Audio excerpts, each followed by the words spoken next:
ओम शांति। संपूर्ण पवित्रता हमारे इस ब्राह्मण जीवन का श्रृंगार है।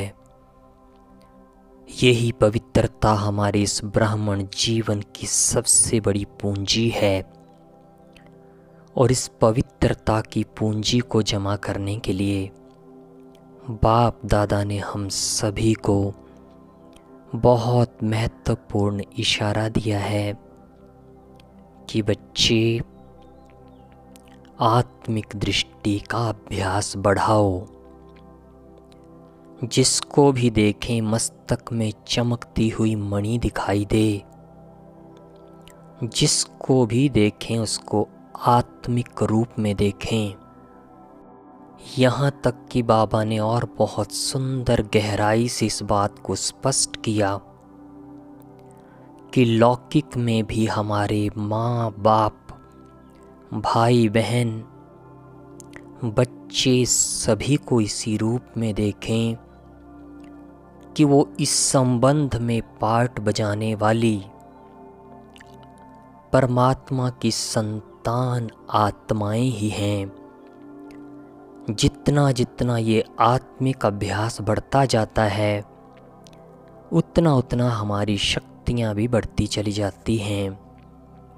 लेकिन बहुत बार तो ऐसा भी होता है कि हम भगवान के घर में आने के बाद एक दूसरे को कहते तो भाई और बहन हैं, लेकिन सूक्ष्म में उनकी देह की तरफ एक आकर्षण सा बनने लगता है।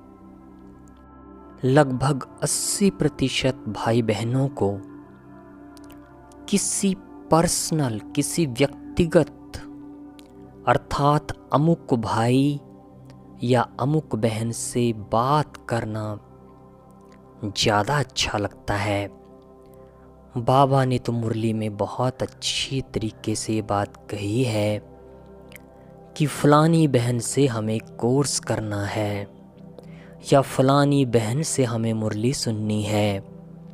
अर्थात हम भगवान की मुरली ना समझ करके उस फलाने व्यक्ति के मुख के गुलाम हो गए हैं, उनकी वाणी के गुलाम हो गए हैं या किसी व्यक्ति विशेष के चेहरे के गुलाम हो गए हैं।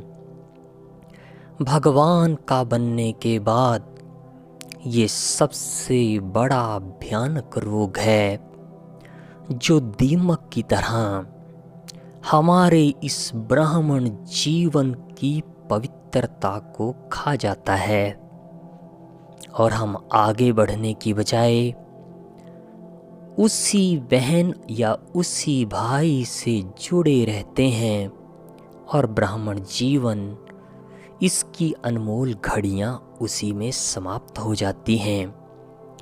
इसलिए हे महान आत्माओं, जो भगवान का बनने के बाद तृप्त ना हो पाए वो किसी बहन या भाई से बात करके लंबे समय तक तृप्त नहीं हो सकता। इसलिए अब सारे संसार को भूल करके सिर्फ भगवान से जुड़ो, उनकी शक्तियों और उनसे प्राप्तियों का ही हर समय अनुभव करो। ओम शांति।